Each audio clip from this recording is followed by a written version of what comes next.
What a great crowd. Thanks for coming, everyone. So first show of hands. Who has done something with Service Bus before? All right. Who has heard about it? All right. Who hasn't heard about it at all? Who's here for Azure? Come on. We're going to change that today. So I've been working with it for quite a couple of years now. And what I'll do today is talk you through some of the lessons that I learned. So we're going to have a look at, so especially also for you, of course, what is it? What can we do with it? And then also the things that you might run into as you're trying to deploy it. If I go too fast, stop me. If you have a question, let's make it a bit of an interactive session. So just ask, and then we see, maybe I'll get to it later, and then I'll just say, and otherwise we try to answer your questions immediately. A couple of things about me. So I've been in software engineering for 19 years. Really diverse technical fields, from NATO all up to ESA, so that's the space companies. Yeah, and I've been working with, where's Jasper? There's Jasper, hey. Yeah, with experts for almost 3 years now. Looking forward to basically sharing, that's what we do today, but also learning. So for me, today even is also learning, of course. I don't want to only send. If you have input, if you've seen things that might have changed, because of course we're talking Microsoft, so documentation last week is not at all what it is today. Yeah, so let's keep that in mind as we're going through, and just stop me if you find something weird. So we're going to have a little run through of the agenda quickly. So some intros, so what is Service Bus, what you can use it for. Then we're going into the nomenclature, so queues, topics, subscriptions. Retries, so what to do when things go wrong, right? That's the big thing when we're going to production. Dead letter queue, the dreaded one, we have to talk about it, but it's something we don't really want to think about. First in, first out, FIFO. The SDK that you can use, specifically targeting C# for today, but there are many out there. You can even do it in JavaScript if you want. And then I'm going to give you a couple of things that I found when deploying it really under load in production. So the performance considerations, and when to use it, in what kind of use cases you might run into. And there are many more that I'm going to go through today. But take of it what you will, and maybe it will inspire you to do something with it.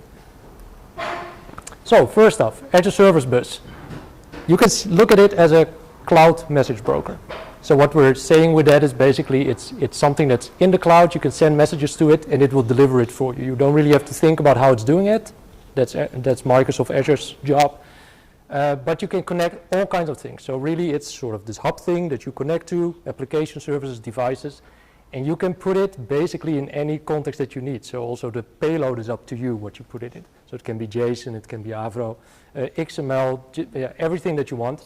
But of course when you put it in, so shit in, shit out, you also have to make sure that you can sort of get it out again at the receiving side. So you send it and then you can process it later on. So what are we really using it for? So let's say we have this web role on the left-hand side. So we have this web UI and there's a lot of load. And load, of course, especially in a web environment, is something that you cannot really predict. Well, you can maybe already think about, like, okay, maybe in the morning there's a lot of traffic and then at night there's not, or the other way around. How can we make sure that our backend, so the things that are going to process what is coming in, is sort of at a steady load? So we can scale to it and also predict what the load will be. And that's, of course, where we can then use Service Bus. So what it does is basically puts a queue in the middle, meaning that the load can be high and low, doesn't really matter. And the Service Bus is consumed at a certain rate. And you can, of course, scale it to exactly what you need. And also what your backend environment can actually process. Because Microsoft gives you the promise of a lot of scaling, but sometimes that's too much. So you can even exhaust the backend that you want to use. For instance, a Cosmos DB, you can actually exhaust it with the RUs that you apply. Similarly, so this is what we call temporal decoupling. So basically things come in, you wait for it, so you put it on the sort of back burner, the queue, and then you pick it up as you're going along. The other one is that you can actually have also scaling on Service Bus. So we have one sort of entry point, or a lot of web UIs, putting it all in the queue. And then we can have many worker roles that can scale up individually. So this means we can basically scale up quite easily from this one queue, which then Microsoft provides in this case. So it's a nice way of load leveling. So get the load to where you can predict it, and then balancing, okay, we're going over because there was something happening, we can scale out. So Azure Service Bus is not the only guy on the block, of course. So it's just a messaging platform. So there are many things that you can use. So not all of them are equivalent, definitely not. But I wanted to list the ones at least. So the top 5 are, the top 4 are Microsoft. So event grids, if you want to do more reactive programming. Event hubs for big data pipelines, those are very different. We're not going to handle those today. That's a really different topic. But if you are streaming data, that's what you would use. If you're just doing messaging, then Service Bus is your, at least for Microsoft's platter, the best bet. Storage queues you can also use. So if I would call it a bit of the poor man's solution, there's less things around it that Microsoft gives you, but it's still a viable thing. And then of course there is the big thing, so RabbitMQ, which is very similar. You can, even if you really do a bit of work, connect them up because it's just a messaging protocol on AMPQ. And mass transit, which is something that we actually hosted a talk here a couple of months ago, which is a abstraction layer on top of the messaging services. So in there you can actually hook up like RabbitMQ or Service Bus, and it will basically do the traffic and load balancing for you. If you're using Service Bus, the nice thing is that the Azure portal, I guess everybody for Azure Thursday today has of course seen it, and that's where you then have your resources so you can play around it. So the tooling Azure portal is a very nice entry point. It is really progressing, so I gave a similar talk like this last year. Then there was hardly anything there to actually look inside of the Service Bus queues, so see the messages there. There's now actually a Service Bus Explorer. It's still in preview if you look at it, but it's a lot better. We can actually list a lot of messages. We can have a look in that letter queue, so it gives us a bit of management. But I'm definitely going to call out Paolo Salvatori. He has a very nice GitHub page with the Service Bus Explorer. Actually, up until quite recently, Microsoft would direct you towards this tool. It's a desktop tool that actually allows you to really look into your Service Bus and really have a look through all the messages that are there. Even in the latest versions of the Azure portal, I think you can look at up to 32 from memory, I think, on messages. If you're stuck with thousands of messages in there and you're just trying to find the one that's maybe breaking your system, that's not going to help. So then his tool is really nice for the sort of churning through the entire load. Testing locally, well, yeah, you can. So the services, you can connect up to it, that's very nice, but you have to deploy it in cloud. So there's no emulation as far as we are now to actually allow you to deploy your Service Bus locally or host it locally. You can get around it, maybe somebody is already thinking it, you can host a RabbitMQ, mass transit on top, right? So you can still do some more local development, but if you're vanilla Service Bus, you're stuck to their cloud infrastructure. Any questions up until this point? Great. So let's think about a queue. So queues, so basically you are sending, so this little envelope we see there, you are sending it in as a supplier, and every message that you're sending, like I said, with any payload that you want, will get a sequence number. You don't have to do it, Microsoft does it for you when you deliver it, and basically they are then being stored in, let's think of it of a English people queuing, like they like it, so also these messages do. They like to be in a queue, and then there's a receiver that then picks it off, right? So let's say now one at a time. If you're not scaling, let's say we are scaling production, we are talking thousands of messages like running through. Pull or push mode delivery, I would very much encourage you not to do the pull mode. Basically, we would like to have a trigger that just sort of gets the data that it needs. A lot of storage that you can see, so we can actually sort of have some, depending even on the tier that you're using, quite some delivery storage. So the messages are just being stored there for a long time, allowing you also to maybe decouple the receiver for a couple of minutes and then resume, right? So there's always this backup there. Things, I'm not sure if anybody ever runs into this. I find 10,000 queues to be a bit much, but that's the maximum you can have in your namespace. But if you call Azure support, they will actually allow you to have more. So if you need it, there is this option. Something I ran into, very funny, if you're not sort of closing your connections correctly, there is a max limit. So your service bus has a 5,000 and there's a cutoff. You get nice exceptions which you don't actually understand when you first find them. So make sure to always close off the connection when you don't need it, or better yet, reuse it. That's something that we'll talk about later. So that's the queue, and the queue basically has one sender and one receiver, right? So there's nothing in between. There can be multiple receivers. We're then getting into some weird, so if we look again at this one, there's now only one receiver because that's the way that you should look at it. You can have multiple, but then all of them will just pick a message and you don't know which one is doing what.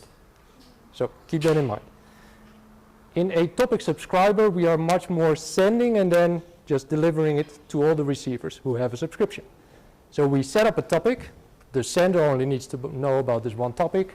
You send a message in there, and then all of the receivers actually, or all the subscribers in this case, will get the message delivered. Still the same scaling applies, so you can even on each one of these receivers have different scaling. A nice thing is also that the actual topic subscription allows you to put in a filter. So you can have in a sort of SQL-like expression, you can say, okay, I'm only interested in messages that are containing this particular value. So you can actually look into the messages and then only receive the ones that you need. Then we're talking about retries. So let's say you are trying to receive a message. Well, it is of course a network, so that means there's latency and there's also transient errors. Microsoft has already got you covered. If you're using the SDK, there's a 10 times increase of basically retrying before it even is delivered to your code. So it already retries on your behalf. And then with every service bus that you deploy or every queue that you deploy, you can actually tell it to how many times do I want to have it delivered again. So maybe there's even a backend service of me. So let's say the deployment state of one of my backend services, which I'm connecting to, has a hiccup because of, I don't know, network traffic, or I'm just deploying it at the moment. Make sure that when the transient error is coming along and it fails now, retry it again, right? So this is something that Microsoft allows you to do. Keep in mind though that the retry policy last year was a bit, I wasn't really happy because I needed to do a lot of tinkering to get something more advanced like a exponential backoff, because the retry is quite bare bones, I would say. It would just try X amount of time and it does it as quickly as it can. So if your PC is not up again in 1 second, it might still fail. And when it fails, it goes to the dead letter queue. Microsoft then introduced a feature which I really much liked. So that means that if you're using Azure Functions, for instance, you could have an attribute on top of your function to say, okay, I want it to have exponential backup. So it would come in, it would fail, and then wait a bit before it tries again. Give you a bit of room. Unfortunately, and this is something I really want to share with you, from October 2020, it will be removed from almost all trigger functions. So that's a bit of a bummer. Except for, I think, timer and, well, there it is, timer and event ups. So they will keep having it. There's still this retry, so the quick one is still there, but just the nice one where you can have your exponential backoff, that will unfortunately move away. There are ways to then hook into it and then write it yourself, but I would have really liked for Microsoft to fix this for me. So hopefully they will again in the future. So keep that in mind. Quite soon it will be actually gone. So let's talk about messages. So if we're thinking about the dead letter queue, it sounds very much like something that where messages go to die. It's not really true. It's just another way where we can sort of queue our messages that didn't meet the criteria when we were trying to process them. And then we can retry them again if we want to. But Microsoft doesn't help there. So we have to do it. So we can pick them up and put them again on the queue, and it will run through again or fail. If it keeps failing, we call something like this a poison message, right? It will never succeed because of maybe the payload is corrupt or your code has changed so much that it cannot really connect anymore. So these things, then you will have to make a decision, and that's up to you and your team. So what to do with these messages if we get those. If you want to get to the dead letter queue, you can basically pick the path of your normal path or of your normal queue, and then just append dead letter queue and then it will just magically be there. So it's just like a normal queue, but next to it in the context of your queue. Any questions up until this point? Great stuff. All right. So first in, first out. So a very nice thing, if you're thinking about this queue and the messages that are coming in, we might have multiple workers going through it, right? So we start with message A, B, C, D. We have 3 workers. So what would happen? I would expect A picks up the first one, B the second one, C the third one, and then 1 picks up again D. That would be nice, right? Because we're running through it, it's a queue. However, what happens in this case is that B and C are already done. 1 is still busy because A has, I don't know, some latency, or there's just some more processing, which means that 1 is still busy and then 2 actually picks up D. So then in the end we end up with B, C, A, D. Well, that's not exactly what I send in, right? So I was sending in A, B, C, D. So what happened? So because of processing down the line, and there is no on default, if you're just using a regular topic or queue, there's no FIFO in Microsoft. I'm getting back to that in a couple of seconds, but keep that in mind. So even though you're sending it in the right order, the receiving is not guaranteed that it's going to be in the same order again. Still, we end up with this ABC or BCAD. If you don't really care about order that much, you can still just reorder it later on. So you just flush it, stream it sort of in your database, and then when you need it, you then do an order by, and then of course it's correct again. So it depends a bit on your scenario, but if it's really important to have ABCD just like you send it in, then we need to look into sessions. So it's just like a normal queue, but then you enable it for session. As soon as you do, you cannot do a regular post to it or a regular sending without a session ID. The session ID you can sort of, well, figure out for yourself. It doesn't really matter. It's something that you group, and then that basically means within your queue, you will have a sub-queue of messages, and those belong together. And they can come in at later stages, but they will always belong together. Sessions are durable. This means basically any message that you send later on will just be appended to this session queue, this virtual session queue. And indeed, when you are trying to consume, the session and receivers also need to be session aware. So what's then the big, okay, yeah, so I'm going to show you a demo of this. So keep in mind that if you're doing this, you're also basically axing any kind of scaling that you had. Because even though we have multiple sessions that I could have in one queue, and we can have all of them being handled at the same time, when you enable sessions, it basically means that one receiver can only take one message at a time. And this is then the way that Microsoft guarantees that you have your first in, first out. So the session messages that are delivered are then picked up in the order as you have delivered them. It's very important, but keep in mind that this also means that you cannot really scale out, because there's always only one listener for each session. So then if you have a scalability issue, you really need to think about smartly on the session ID that you choose.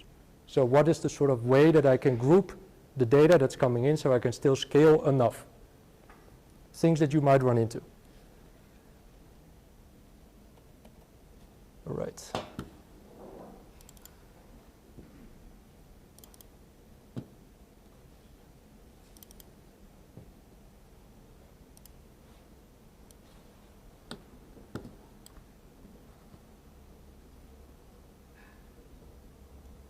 All right, so first off, this is the Azure portal. I have a service bus, which they call service bus namespace. And in there are queues and topics. So those are the things that we were talking about. I have a demo queue, which we're going to look into now. And then we also have a session of it. And I also have some topics just to look into. But if we go to a queue in the portal, there is this thing called Service Bus Explorer. So this is basically your entry point. So it will give you here some highlights of things that are in there. So now there are 9 messages apparently. Some dead letters, how many did arrive there, and you can have all kinds of settings here, which we're not going to look into now. All right. So we can actually have a look with peek from start. So peeking is basically looking into it without destructively taking the message off the queue. If you're processing it normally, you would take it off, right? So in the end, nobody else will actually reprocess your message. Peeking is just looking into it from a peeking way and then just leaving it as is. And we can actually see the sequence numbers. I did nothing to put them in, that's Microsoft thing. And it will basically guarantee me, or could guarantee me if I'm using sessions, that these will be in the right sequence. We see some text that I put in, some magic, and we have this foundation, wall, and roof. So we're going to build a house. Of course, you start with the foundation, the wall, the roofs, and then foundation, wall, and the roofs, just to make sure that we have a nice house at the end. So keep that in mind. We're going to send in those 3 messages, and then because I'm sending them in from an order perspective, I'm also expecting them to come out in the same way. So we would end up with a house. So this looks very simple. Trust me, it was not to make. All right.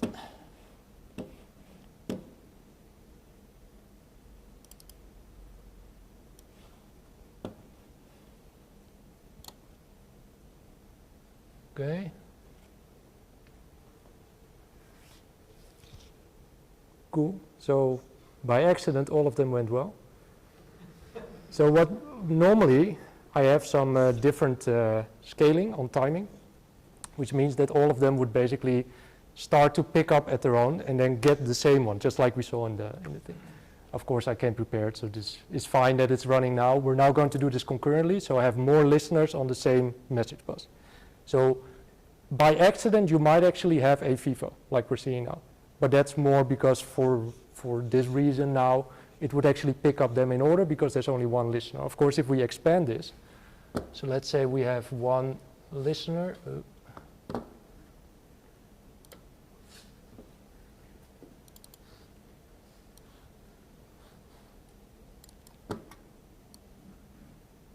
All right, so in the background, I'm going to send another house. Maybe a street this time, why not?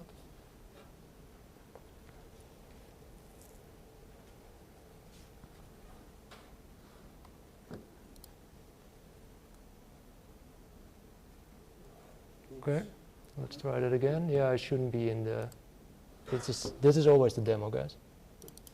All right, so it's a bit annoying that it pops on this screen. Okay, so I'll stay off it for the rest. Let's send in another street.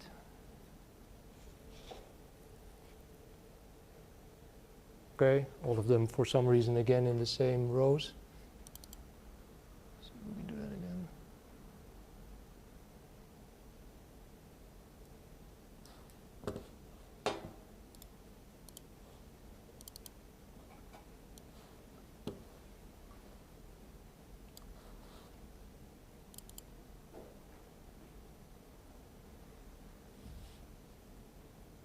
Okay, that's annoying. So, of course, in all the demos that I did before today, we would actually see them also jumping around. So sometimes there's a real house, sometimes there's not. So what we're seeing now basically is, yes, the end result is still not correct, but all of the listeners basically got the foundation. Bless you. The foundation first, and then, but it doesn't really look like a house as we would like it. So let's do the same thing with a session.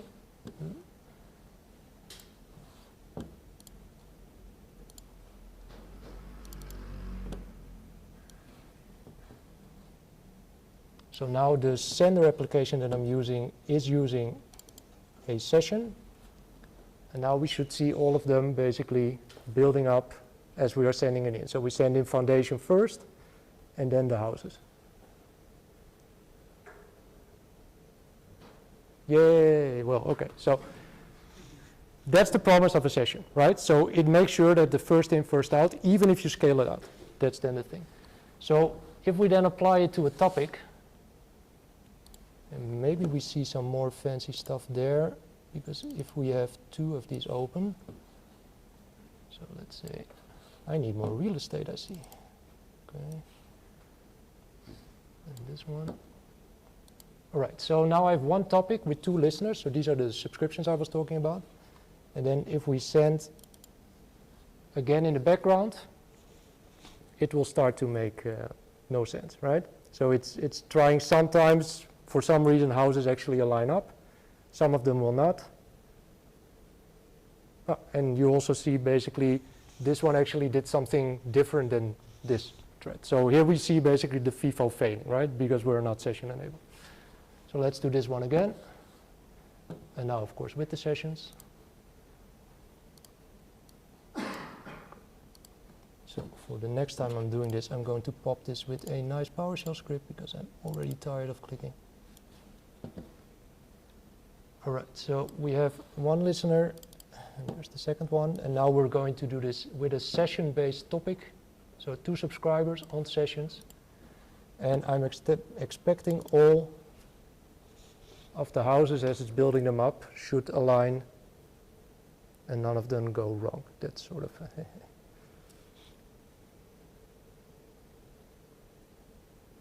excellent. Right. So we build our street. So this is then the session sort of thing that we're looking into, right? So, but again, I cannot really scale because we can scale it because I deliver them now per street, right? So I can scale per house, but not any further. Even if I'm just going to, if I don't care about how the things arrive, then you can keep on going and then really to amazing, amazing stuff. Question. Yes, give me one sec. Yeah. In terms of performance, with session and without session, how much of a difference are we talking about, or is there no performance difference? No, there's a huge performance difference. Not so much in the in receiving it and then handling the message. That's all up to the receiver side. But the way that you can scale and go through the session or through the messages that are session based, there's a huge difference. Because if I'm listening to a queue, let's say 100,000, I'm going through it one at a time. That's of course a very different thing than if I have 5 workers going through it with maybe thousands of messages in every go. So if you don't care, so really if you don't care about sessions, please don't use it because this will kill your performance, right? Because you're scaling now on one single, let's call it a thread for easy. So only one listener can go. So you then have to think about how to then group them in good sessions so you can get the performance scale up that you need. If you really want to go very fast, then don't do this and then maybe do it in a way that you just stream it to a database and then reconstruct the order later. That would be my advice at least. But you could, for example, in this case, make a session for every house. Yep. And just do those 3 in order and then have 9. Exactly. Yeah, then we could have those many listeners, indeed. Yep. Okay. Yeah, so this is indeed where you then choose the session ID wisely indeed.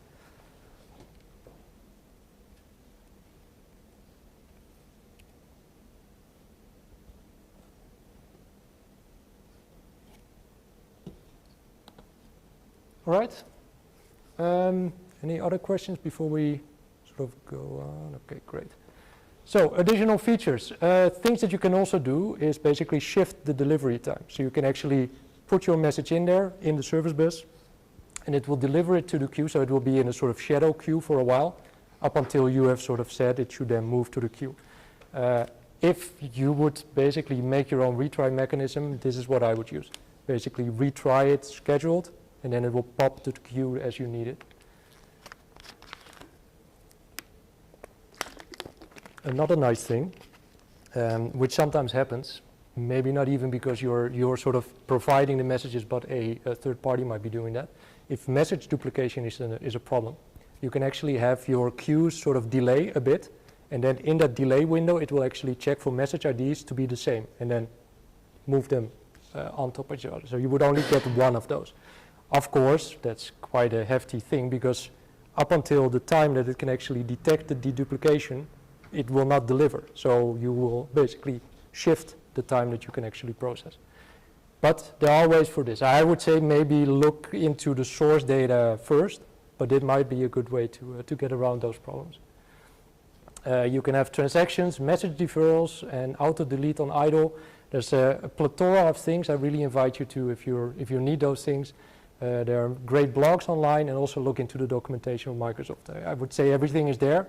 Sometimes you have to look a bit, but everything is definitely there. And like I said, it changes a lot. So even though it might not be there now, look again. They're really working on this. Can you also use normal messages and scheduled messages interchangeable? Yeah. It's just a normal message. It will just arrive later to the normal queue. And if you put normal messages on the queue at the same time, then those get delivered first and then yeah, so the schedule will just sort of pop it to the queue. I'm not sure how exactly it pops, if it's on the millisecond, but basically if you just have a regular queue sending in, and then sometimes the schedule one will just arrive as well.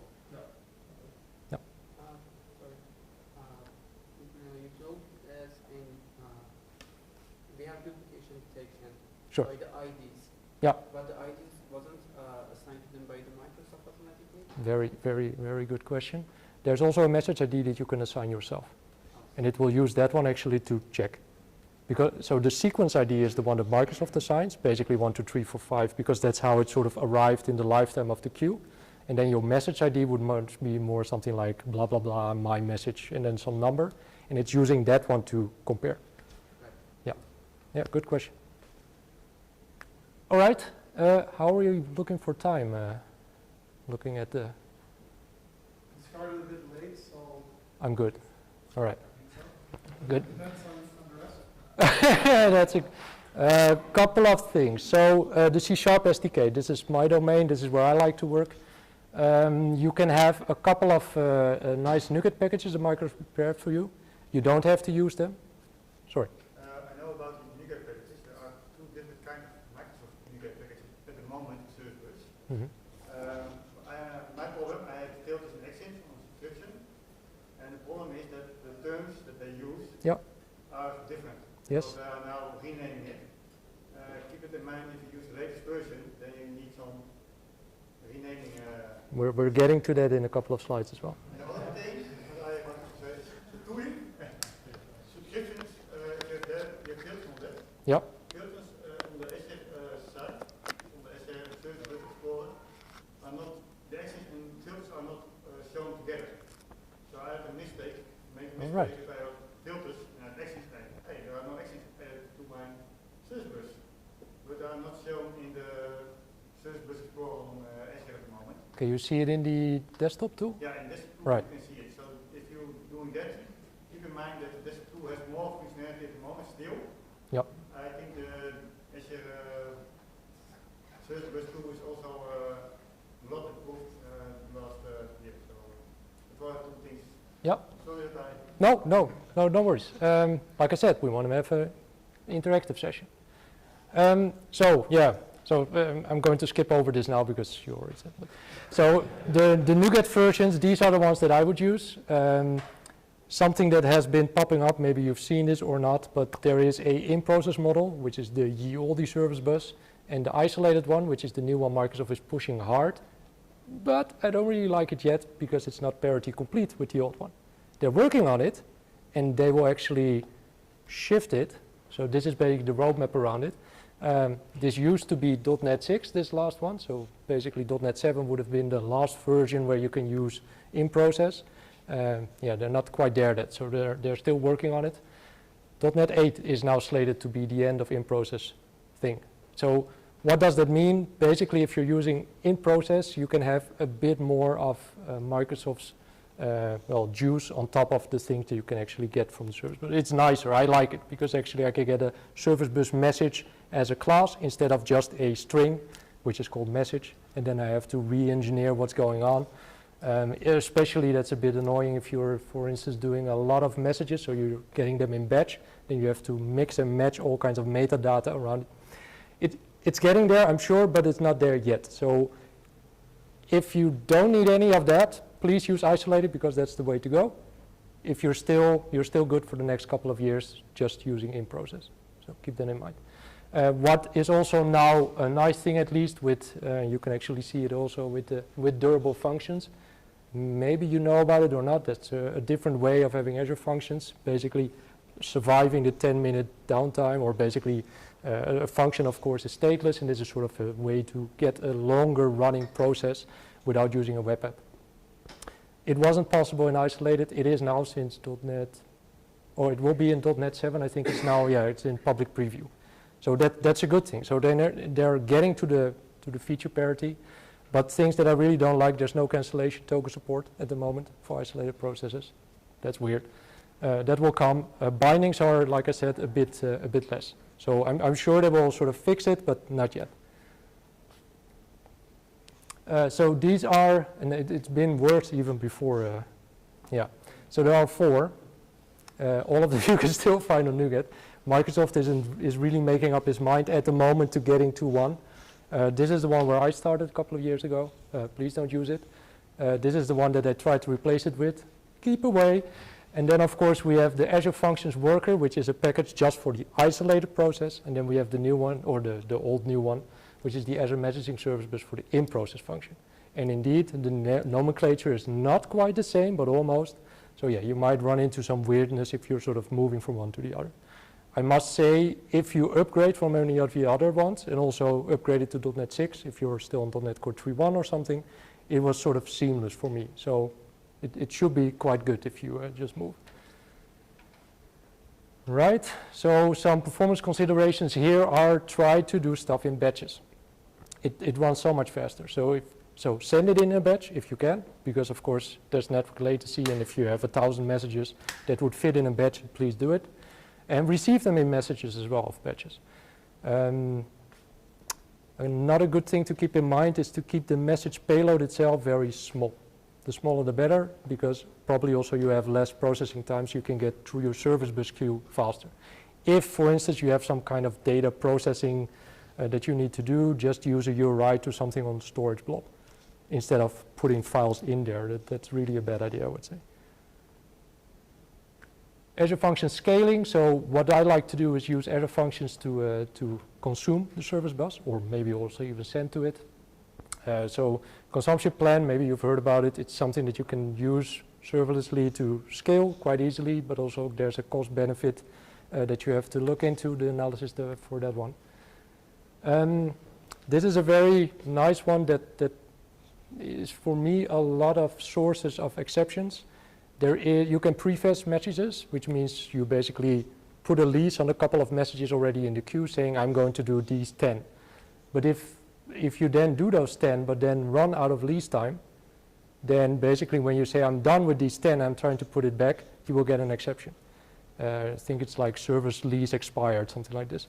It's a weird one, and once you understand why it's happening, it's very logical. But so make sure that you can process everything in the time, and I think it's called max auto renew duration. Basically, when you lease a service or a message, it will basically keep it so other processors cannot run it.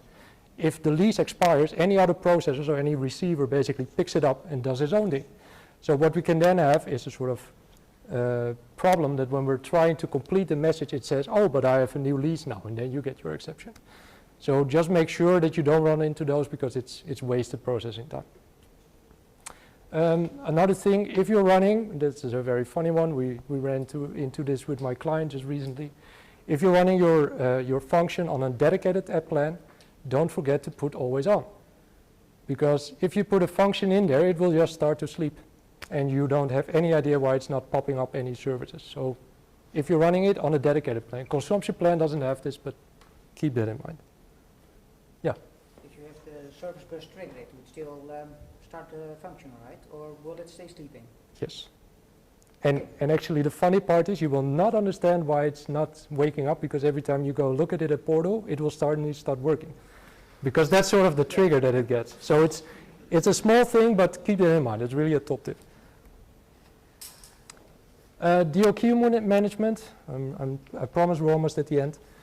The dead letter queue management, that's really up to you on how to do it. So you can use the Service Bus portal as we looked at it before. You can basically list dead letter queue messages that are in there.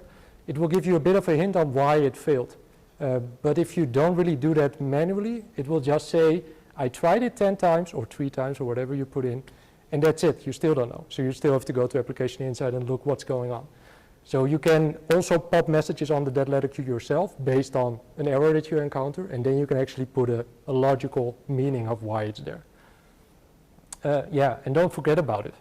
So really monitor, because if you just let it run on production and there's a lot of load going through there and a lot of messages are failing, yeah, it might run up to thousands and then you have to go through it. So what do you do then if you're looking at 1,000 messages? You're like, yeah, okay. Probably nobody needed it. That might be a mistake. So monitor it. So you can put monitoring on there just to make sure what's going on. Yeah, so what I've done already with a couple of customers is to have actually a tool that then downloads the DLQs, maybe even pop them back on the queue, because you can do that manually. Even the desktop tool can do that. But yeah, you probably want to do that in a bit automated way. Yes? I'm just curious, do you have any off-the-shelf monitoring tools to advise? No, not from the. top of my head. The project you did, you built a custom management tool for managing the dead letters. Yeah. And what do you do with archiving of dead letters? Oh, we never got around to it. So basically the dead letter is looked into, and then when we deem it either replayable, we put it back on the queue. If not, we just throw it away. Normally my message streams are also something that can either be replayed from the source, and then we can get it again, or yeah, maybe archive. I haven't looked into that, but that might be a good point. So would you then download it in your case, or put it to blob? Bless you. Maybe if you set up a custom management tool, maybe you have this kind of archive feature in place that you can clean up your dead letter queue, but still have this audit. To still have it, yeah. Sounds like a good plan to do that, yeah. Yeah, I just want to chip in. If you want built-in monitoring tools, you can look at tooling from Service Bus, so that puts an abstraction layer on top of Azure Service Bus of Yep. RabbitMQ. But then sometimes you usually get all the monitoring tools included. But then you're not using the Azure SDK. Then you're using the Service Bus. Correct. Yeah, is there also a free tier in Service Bus? I think it's a paid service, right? Yeah. But maybe Mass Transit might also have something similar. Yeah, things that we don't really want to think about, but if you're just using the main connection string, which is the management one, everybody can do everything. So delete queues and even remove messages. Maybe you don't want that. So you can have separate access levels. This is still talking connection strings. Nowadays you can even do that with the AED to make sure that you only allow access to your service bus from sort of the thing that you expect. So if there's a listener, then only have a listener pattern. And if there's a sender, then he should also only have access to send it, right? There's no need to then read it. Yeah, so there's all kinds of things that you can do in the portal. Yeah, good to know. Messages are encrypted, but not in the payloads are not. So basically anybody can look into it. So keep that in mind. So if you want to encrypt it, you can, because again, you can put anything in there, even an encrypted thing. But if you put it in a DLQ, people can just have a look into whatever is in there. So would I put sensitive data in there? Maybe not. Maybe just use a URI to a blob and then get it from there. I think so. Yeah, there's maybe the one thing here to say is there are tiers that you can buy into. So I think the standard tier, then you get a couple of sizes you can put of the payload.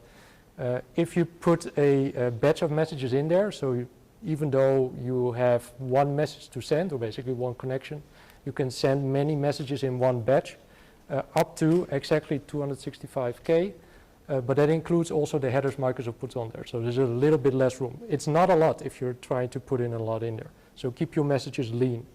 If you do need a lot, or you need premium because of maybe VPN or other things, you get 1 megabyte. Still not a lot, but also it's a messaging thing. And then the last final thing, there are many ways to run through it. This is something that I found quite elegant. We had a case where we needed to do a blue-green deployment kind of setup, but we only had one queue and we couldn't put in another one. So we wanted to make 2 queues, but then we would need to ask basically the sending party to give us 2 queues, and they couldn't only provide 1. So by putting in forwarding rules, so basically it's just like a router, you can have your queue automatically send into another topic, pop it into 2 subscriptions, and then make 2 new queues from that one. So there are nice ways that you can even use the out-of-the-box things that you can set up with Microsoft just to get your basically to split them. Right, so this is always the point where there's no good way to end it, but here we go. Any questions still left on the table? I have something I want to say.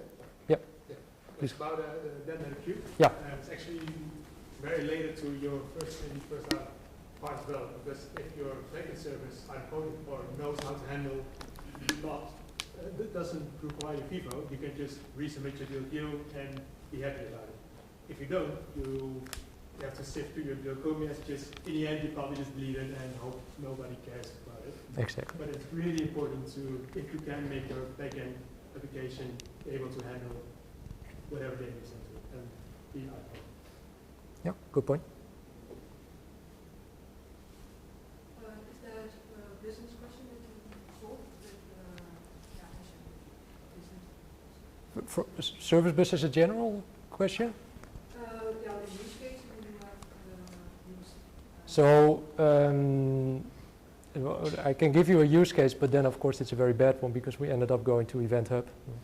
But we had time series going through it, and we needed to have it in FIFO mode. So basically we really needed to make sure that the order as we received it was correct. And then of course in Event Hub there are also ways to do that on a much larger scale with partitioning. That's where we went to. So those are the use cases that I'm running into, and basically really the load. So if you have a lot of load on your front end and they are not really predictable, to make that a separate line from the queue so you can basically run through it as fast as you can, or basically as fast as your back services can handle, because that's a different thing. That's a very nice way to decouple it, and then I like Service Bus very much. Yes? Going on that it's also with Service Bus, you can get better insights actually what your load is and scale up your backend. Yes. Because of this, right? Exactly, because from the receiver side you're only looking at the load of the queue, and as long as you can go through the queue fast enough, then you're fine. And if you're just having the front end going straight to the back end, there's no real way of seeing how No. much load you need. No, what you then might need to do is actually load balance, but then does it still fit in the one database that you have? So that's indeed a good point. You're having two batches, batch A and B, and A has to perform all the messages before B, but within those batches it doesn't matter, you don't need FIFO. How would you do this? Separate sessions. Separate sessions. So you would then have B only after the full A? Yeah, exactly. Then that would be, so then you would have a session called A and a session called B, and then in there you do all the messages, and then the session A is just processed. If B is running next to it, then that might be a bit more difficult, because that's what you want, right? To have the B should only after. A. Yeah. And then the messages can arrive at any time? They should arrive in batches always, but they could overlap. They put something in batch and then one message, but only the message IDs. Sounds more like you should just have one batch in session or something, or just one session first, all A things, and then all B things, or something like this. If you can manage, that would be the easiest way to go about it, because otherwise just the B session will also be picked up separately, basically next to A. So if sure I'm thinking about multiple topics, topic A, topic B, and then have the listeners listen to topic A, and if topic A is depleted, then the listeners switch to topic B. I'm not sure if that's sensible. that could be, you could also have basically at the end of topic A sort of message topic B to start. There are ways around it, but I would probably put it like was said here in one big session, and then just try to move all the A messages first and all the B messages second.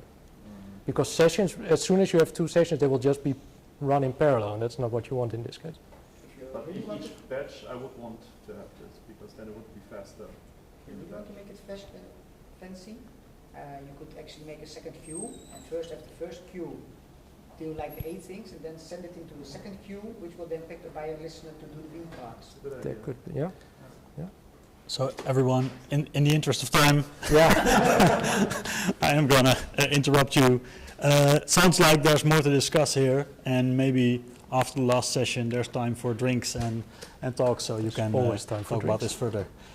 Merlin, I really want to thank you for joining us tonight.